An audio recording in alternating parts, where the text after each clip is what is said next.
আপনি জানেন কি দক্ষিণ আফ্রিকার নামিব মরুভূমির তপ্ত বালির ভেতর এমন একটি উপজাতি আছে যাদের প্রতিটি চুলের বিনুনিতে লুকিয়ে থাকে তাদের জীবন কাহিনী। তারা সূর্যের তীব্র তাপ থেকে নিজেদের রক্ষা করতে শরীরে লাল মাটির প্রলেপ দেয়, এমনকি তাদের খাবারের মূল উপাদান গবাদি পশুর দুধ আর মাংস। এই উপজাতির ধর্মীয় বিশ্বাসে পূর্বপুরুষদের আত্মাকে পূজা করার জন্য পবিত্র আগুন জ্বালানো হয়, আর উৎসবের দিনগুলোতে তারা মেতে ওঠে নাচ গানের আনন্দে। নামিবিয়ার মরুভূমির কোল ঘেঁষে বসবাস করা হিম্বা জনগোষ্ঠী কেবল তাদের চমকপ্রদ ঐতিহ্যই নয়, বরং প্রকৃতির প্রতি গভীর ভালোবাসার জন্য পৃথিবী জুড়ে পরিচিত। প্রিয় ভিউয়ার্স, আজকের ভিডিওতে আমরা দেখব হিম্বা জাতিগোষ্ঠীর অদ্ভুত রীতিনীতি, ধর্মীয় বিশ্বাস, প্রতিদিনের জীবন আচরণ এবং তাদের বেঁচে থাকার চ্যালেঞ্জগুলো। ভিডিওটি শুরু করার আগে অনুরোধ করব, এখনো চ্যানেলটি সাবস্ক্রাইব না। হিম্বা জাতিগোষ্ঠী বসবাস করে নামিবিয়া এবং অ্যাঙ্গোলার সীমান্ত অঞ্চলের মরুভূমি এলাকায়। কঠোর প্রকৃতির সঙ্গে এই জাতি শত শত বছর ধরে একাত্ম হয়ে টিকে আছে। এই অঞ্চলের পরিবেশ শুষ্ক, তপ্ত এবং রুক্ষ।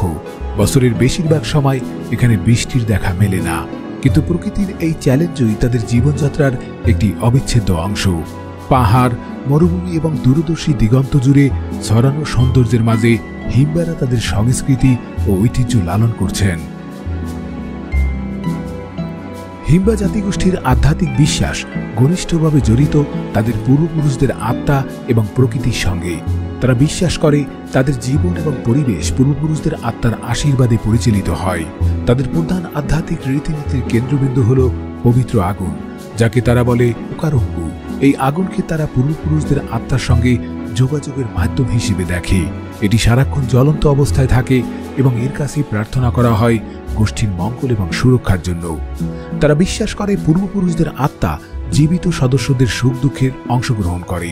বিভিন্ন অনুষ্ঠান যেমন বিয়ে বা শিকারের সাফল্যের জন্য আগুনের কাছে সামান্তের বিশেষ মন্ত্রপাঠ এবং নৃত্য অনুষ্ঠিত হয়। হিম্বা জাতিগোষ্ঠীর সমৃদ্ধ সংস্কৃতির অন্যতম অংশ তাদের প্রচলিত মিথ এবং উপকথাগুলো। এই গল্পগুলো শুধু বিনোদনের জন্য নয়, বরং তাদের ঐতিহ্য এবং বিশ্বাসকে প্রজন্ম থেকে প্রজন্মে পৌঁছে দেওয়ার একটি মাধ্যম। হিম্বা উপকথা অনুযায়ী পৃথিবীর সৃষ্টি হয়েছিল একটি বিশাল আকার কচ্ছপের পিঠ থেকে। তারা বিশ্বাস করে এই কচ্ছপ ছিল আকাশ এবং মাটির সংযোগস্থল। একদিন কচ্ছপ তার পিঠের উপর থেকে বালু ঝেড়ে ফেলে। সেই বালু থেকেই পাহাড়, নদী এবং মরুভূমির জন্ম হয়। এই গল্প তাদের প্রকৃতির প্রতি গভীর শ্রদ্ধা ও সংযোগের প্রতীক। হিম্বাদের আরেকটি জনপ্রিয় উপকথা হল বৃষ্টির দেবতা মুকুন্ডা। এই দেবতা মেঘের আড়ালে লুকিয়ে থাকেন এবং যখন মানুষ প্রকৃতির প্রতি উদাসীন হয় তখন তিনি তাদের শাস্তি দেন প্রচণ্ড খরা দিয়ে। কিন্তু যখন গোষ্ঠীর লোকজন আগুন জ্বালিয়ে নাচ এবং গান করে তখন মুকুন্ডা খুশি হন এবং পুনরায় বৃষ্টি বর্ষণ করেন। হিম্বা নারীদের সৌন্দর্য এবং পরিচয়ের অনন্য প্রতীক হল তাদের গায়ে মাখানো লাল মাটির প্রলেপ, যাকে তারা বলে ওটজিজে। এই প্রলেপ তৈরি হয় লাল রঙের মাটি এবং পশুর চর্বি মিশিয়ে। এটি শুধু তাদের ত্বককে রুক্ষ মরুভূমির রোদ থেকে সুরক্ষা দেয় না, বরং শরীরের আর্দ্রতা ধরে রাখে। পাশাপাশি এটি পোকামাকড় থেকে রক্ষা করার প্রাকৃতিক প্রতিরোধক হিসেবে কাজ করে। তাদের বিশ্বাস লালের এই আরবা উর্বরতা, সৌন্দর্য এবং জীবনের প্রতীক। প্রতিদিন সকালে এই প্রলেপ লাগানোর মাধ্যমে তারা নিজেদের সজ্জিত করে এবং তাদের সংস্কৃতির প্রতি গভীর শ্রদ্ধা জানায়। হিম্বা জাতিগোষ্ঠীর চুলের স্টাইল শুধু তাদের সৌন্দর্যের প্রতীক নয়, এটি তাদের বয়স, বৈবাহিক অবস্থা এবং সামাজিক অবস্থানের পরিচয়ও। নারীরা চুলে ওটজিজে মেখে এটি পুরো গোছায় বেঁধে রাখে। বিবাহিত এবং অবিবাহিত নারীদের চুলের ধরন আলাদা হয়ে থাকে। অবিবাহিত নারীরা সাধারণত সামনে কিছু চুল খুলে রাখে, যা তাদের স্বাধীনতা এবং বিবাহযোগ্যতার প্রতীক। বিবাহিত নারীদের চুল পেছনে বেনি করে বাঁধা থাকে, যা তাদের পরিবারের প্রতি দায়িত্বশীলতার প্রতীক। পুরুষদের ক্ষেত্রে বিবাহিত পুরুষরা চুল ঢাকতে কাপড় বা পাগড়ি ব্যবহার করে, তবে কিশোর ছেলেদের চুল সাধারণত ছোট রাখা হয়। হিম্বা জাতিগোষ্ঠীর জীবনধারা মূলত যাযাবর। তারা এক জায়গায় স্থায়ী নয়, বরং গবাদি পশুর চারণক্ষেত্র এবং পানির উৎসের সন্ধানে এক স্থান থেকে আরেক স্থানে চলে যায়। তাদের ঘরবাড়ি অস্থায়ীভাবে তৈরি করা হয় কাঠ, কাদা, শুকনো ঘাস দিয়ে। এগুলো সহজে গুছিয়ে অন্যত্র নিয়ে যাওয়া যায়। যাযাবর জীবনের কারণে তারা প্রকৃতির সঙ্গে গভীরভাবে যুক্ত। চরম তাপমাত্রা, পানির অভাব এবং কঠিন পরিবেশ সত্ত্বেও তারা টিকে আছে প্রকৃতির জ্ঞান এবং অভিজ্ঞতার মাধ্যমে। হিম্বা জাতিগোষ্ঠীর জীবনের মেরুদণ্ড হল মেষপালন এবং পশুপালন। গবাদি পশু তাদের জন্য শুধু জীবিকার উৎস নয়, বরং সামাজিক মর্যাদা এবং সম্পদের প্রতীক। তারা মূলত গরু এবং ছাগল পালন করে। গবাদি পশুর দুধ তাদের প্রধান খাদ্য, যা থেকে তারা দই এবং মাখন তৈরি করে। বিভিন্ন আচার অনুষ্ঠানে মাংস খাওয়া হয়। গবাদি পশুর সুরক্ষার জন্য তারা গোত্রভিত্তিক পালা করে পাহারা দেয় এবং শুকনো মরুভূমির মধ্যেও চারণক্ষেত্র খুঁজে বের করতে অভ্যস্ত। হিম্বা জাতিগোষ্ঠীর জন্য জল সংকট একটি দৈনন্দিন চ্যালেঞ্জ। তারা শুষ্ক মরুভূমিতে বসবাস করে, যেখানে প্রাকৃতিক পানির উৎস অতি সীমিত। জল সংগ্রহের জন্য তারা প্রাকৃতিক কৌশল অবলম্বন করে। তারা গাছের শেকড় থেকে আর্দ্রতা সংগ্রহ করে এবং মরুভূমির বালির নিচে গভীর গর্ত খুঁড়ে লুকোনো পানির সন্ধান করে। কখনো কখনো তারা পশুদের পথ অনুসরণ করে লুকোনো জলধারের খোঁজ পায়। জলের প্রতিটি ফোঁটা তাদের কাছে মূল্যবান, তাই তারা পানি সংরক্ষণে অত্যন্ত দক্ষ। হিম্বা জাতিগোষ্ঠীর প্রাকৃতিক প্রসাধন তাদের সৌন্দর্য, পরিস্থিতি এবং সুরক্ষার প্রতীক। এটি শুধু সাজসজ্জা নয়, বরং কঠোর পরিবেশে বেঁচে থাকার অন্যতম মাধ্যম। তারা লাল মাটি, পশুর চর্বি এবং স্থানীয় গাছের নির্যাস ব্যবহার করে প্রসাধনী তৈরি করে। এই মিশ্রণ তাদের ত্বককে রোদ এবং ধুলার ক্ষতিকর প্রভাব থেকে রক্ষা করে এবং আর্দ্রতা বজায় রাখে। তারা ফুল, বীজ এবং গাছের ছাল থেকে সুগন্ধি তৈরি করে, যা তাদের দৈনন্দিন জীবনে ব্যবহার করা হয়। এই প্রসাধন তাদের সংস্কৃতি এবং প্রকৃতির প্রতি ভালোবাসার চিহ্নস্বরূপ। হিম্বা জাতিগোষ্ঠীর পোশাক এবং গয়না তাদের সংস্কৃতি এবং পরিচয়ের অংশ। তারা প্রধানত পশুর চামড়া থেকে পোশাক তৈরি করে। নারীরা পশুর চামড়ার স্কার্ট পরে, যা হাতে তৈরি এবং স্থানীয় উপকরণ দিয়ে অলঙ্কৃত। তাদের গয়নাগুলো তৈরি হয় ঝিনুক, কাঠ, পাথর এবং ধাতু দিয়ে। বিশেষ করে কোলা নট এবং পশুর হাড়ের তৈরি গয়না নারীদের সৌন্দর্য ও সামাজিক অবস্থানের প্রতীক। শিশু থেকে শুরু করে প্রাপ্তবয়স্ক সবারই গয়নায় বিশেষ বৈশিষ্ট্য দেখা যায়। হিম্বা জাতিগোষ্ঠীর ধর্মীয় বিশ্বাস কেন্দ্রীভূত পূর্বপুরুষদের আত্মা এবং প্রকৃতির শক্তিতে।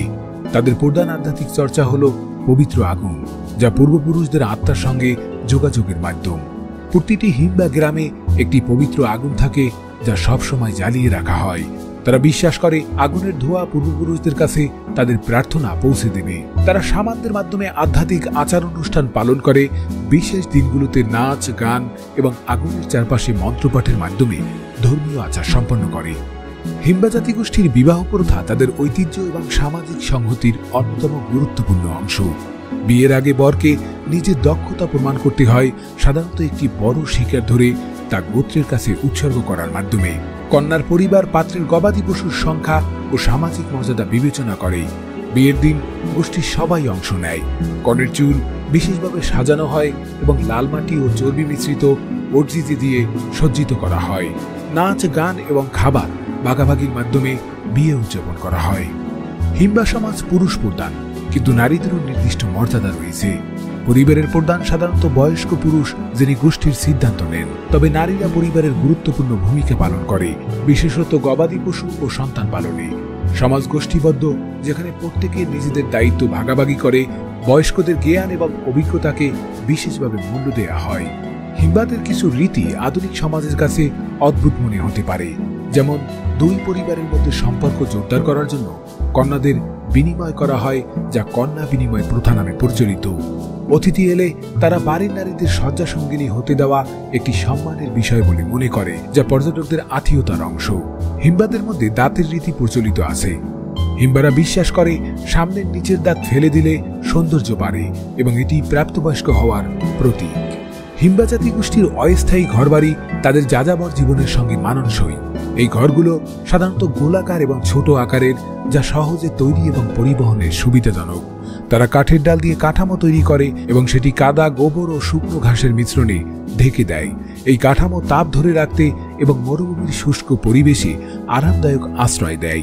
ঘরের দরজা সবসময় পবিত্র আগুনের দিকে মুখ করে থাকে, যা তাদের পূর্বপুরুষদের সম্মানের প্রতীক। হিম্বা জাতিগোষ্ঠীর নাচ এবং গান তাদের সংস্কৃতির হৃদয়। এগুলো শুধু বিনোদনের জন্য নয়, বরং তাদের দৈনন্দিন জীবনের গুরুত্বপূর্ণ অংশ। প্রতিটি উৎসব, ধর্মীয় আচার, এমনকি দৈনন্দিন জীবনের বিশেষ মুহূর্তগুলিতে গান ও নাচ অপরিহার্য। তারা গানের মাধ্যমে তাদের ইতিহাস, ঐতিহ্য এবং প্রকৃতির সঙ্গে সম্পর্ক তুলে ধরে। তাদের নাচ সাধারণত আগুনের চারপাশে হয় এবং তাতে পুরো গ্রাম অংশগ্রহণ করে। হাততালি, পায়ের তাল এবং ছন্দময় সুরের মাধ্যমে তারা প্রকৃতির শক্তিকে উদযাপন করে। হিম্বা জাতিগোষ্ঠীর শিক্ষা এবং চিকিৎসা ক্ষেত্রে তাদের নিজস্ব প্রথাগত পদ্ধতি অনুসরণ করে। তাদের সমাজের শিক্ষা মূলত মৌখিকভাবে প্রজন্ম থেকে প্রজন্মে স্থানান্তরিত হয়, যেখানে অভিজ্ঞরা তরুণদের তাদের জীবন দ্বারা সাংস্কৃতিক ঐতিহ্য এবং যাত্রাপথ শেখান। হিম্বারা কোনো নির্দিষ্ট স্কুল বা শিক্ষা ব্যবস্থা অনুসরণ করে না, তবে তারা পশুপালন, শিকার এবং বনজ সম্পদ সংগ্রহের মতো দক্ষতা অর্জনে অত্যন্ত দক্ষ। চিকিৎসা ক্ষেত্রে হিম্বা সম্প্রদায় মূলত প্রাকৃতিক উপাদান এবং সামানদের উপর নির্ভর করে। তারা সাধারণত গাছপালা, বুনো ফল এবং মাটি থেকে তৈরি ওষুধ ব্যবহার করে শারীরিক ও মানসিক রোগের চিকিৎসা করে। হিম্বাদের মধ্যে শামান এবং হিলারদের অত্যন্ত শ্রদ্ধা করা হয়, যারা রোগ নিরাময়ে তাদের জ্ঞান এবং ক্ষমতা ব্যবহার করেন। তারা ঐতিহ্যবাহী রীতিনীতি অনুসরণ করে রোগের কারণ খুঁজে বের করেন এবং উপযুক্ত চিকিৎসা প্রদান করেন।